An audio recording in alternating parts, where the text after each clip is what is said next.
Plus besoin de ramper sous des fils barbelés ou de s'enduire le visage de peinture camouflage. Avec la cyberguerre, vous pouvez provoquer une panne générale dans un hôpital ou faire entrer en fusion le réacteur de la centrale nucléaire à l'autre bout de la planète, tout ça en ayant les fesses tranquillement enfoncées dans votre siège de bureau. Au repos, soldats. Aujourd'hui dans Stories of Conflict, on vous explique comment une clé USB peut provoquer plus de dégâts qu'une bombe de 250 kg.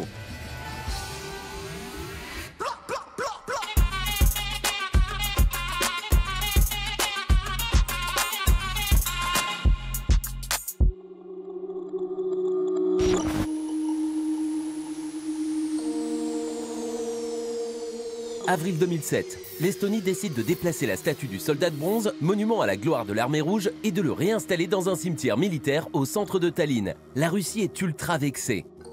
Déjà que le petit État balte a rejoint l'OTAN 3 ans avant, faudrait pas pousser Poutine dans les orties.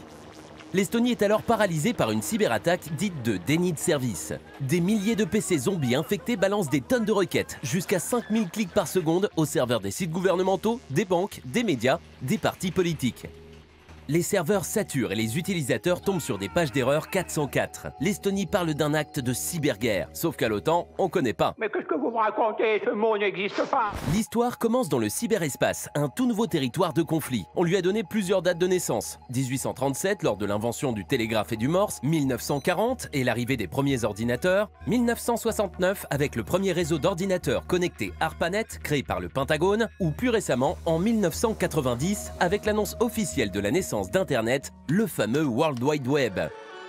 Dès 1983, le film War Games met en scène les fantasmes d'une guerre nucléaire totale menée par un adolescent un peu trop malin et un ordinateur un peu trop accessible. Ronald Reagan, alors président des États-Unis, est terrorisé par ce qu'il vient de voir et demande aussitôt à ses généraux si la fiction peut rejoindre la réalité. La réponse ne se fait pas attendre. Bienvenue dans le monde réel. Il faudra pourtant attendre le sommet de l'OTAN en 2016 pour que le cyberespace soit officiellement reconnu comme domaine d'opération, c'est-à-dire un espace d'affrontement. Mais le cyberespace, c'est quoi exactement? Un nouvel espace stratégique qui vient s'ajouter aux 4 autres, terrestre, maritime, aérien et aérospatial. Mais encore, un réseau planétaire qui relie virtuellement les activités humaines grâce à l'interconnexion des ordinateurs et permet la circulation et l'échange rapide d'informations, nous dit le ministère des Armées en France. Pour résumer, le cyberespace est composé de 3 couches spatiales et toutes peuvent être touchées par la cyberguerre. La première couche est physique et comprend toute l'infrastructure matérielle nécessaire à l'interconnexion, comme les ordinateurs, les centrales électriques, les câbles sous-marins et bien sûr les satellites. La deuxième couche est logicielle et joue le rôle de véhicule immatériel traduisant et transmettant l'information sous forme de données numériques. La cyberattaque de 2007 en Estonie ciblait cette couche. La dernière couche est celle de l'information elle-même. Les données bancaires de Tata Robert, les photos coquines d'un ministre, les données classées top secret ou tout autre renseignement utile à l'élection de Trump, à la manipulation de l'adversaire ou à un bon vieux chantage. Car le cyber n'échappe pas aux techniques classiques des services de renseignement. De milliers de Français sont ou ont été écoutés par l'Agence nationale américaine de sécurité. Passons à un cas pratique qui fera date dans l'histoire de la cyberguerre. Direction l'Iran cette fois.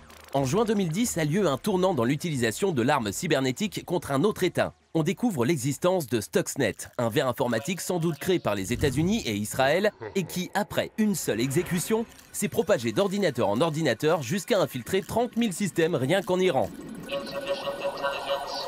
Il est porteur d'un pouvoir effrayant, celui d'accélérer très légèrement les moteurs des centrifugeuses nucléaires d'enrichissement de l'uranium jusqu'à mener à leur défaillance au nez et à la barbe des ingénieurs iraniens de l'usine de Natanz et de la centrale de Bushehr. Symantec estime qu'il a fallu 6 mois de développement à une équipe de 5 à 10 personnes pour créer Stuxnet. L'appareil nucléaire d'un État se trouve ainsi à la merci d'une poignée d'individus assis derrière un ordinateur à 4500 km de là. Leurs armes, un clavier, des logiciels, des informations. Efficace et pas cher. Une révolution aussi folle que le passage de la cavalerie aux divisions blindées lors de la Première Guerre mondiale. L'avantage du cyberespace, c'est qu'il n'y a pas de traces. Bienvenue dans un no man's land juridique digne du Far West, où un clic de souris ou une simple clé USB peuvent ravager toutes les activités humaines. Transport, communication, système de production ou de distribution d'eau, centrale nucléaire, objets connectés ou voitures autonomes. James Bond en mettrait la main de sa gouvernante à couper. L'avènement d'un cyberspectre est pour bientôt. Of course, Spectre. En 2017, plus de 700 millions de cyberattaques ont été enregistrées à travers le monde pour un préjudice de 550 milliards d'euros, dont plus de 6 milliards d'euros en France. La mise en place d'une cyberstratégie et d'une cyberdéfense est désormais indispensable.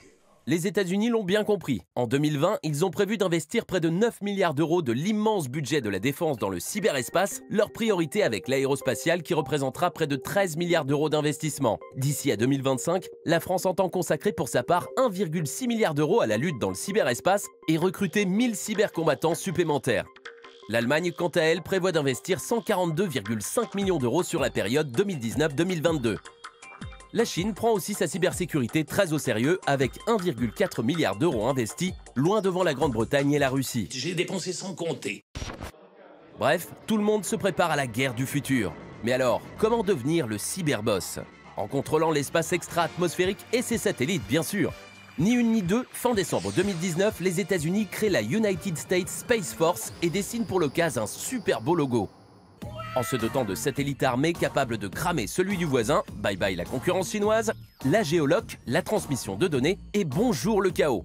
Alors, êtes-vous prêt à vous laisser enrôler par les forces de l'Empire ou rejoindrez-vous la rébellion ?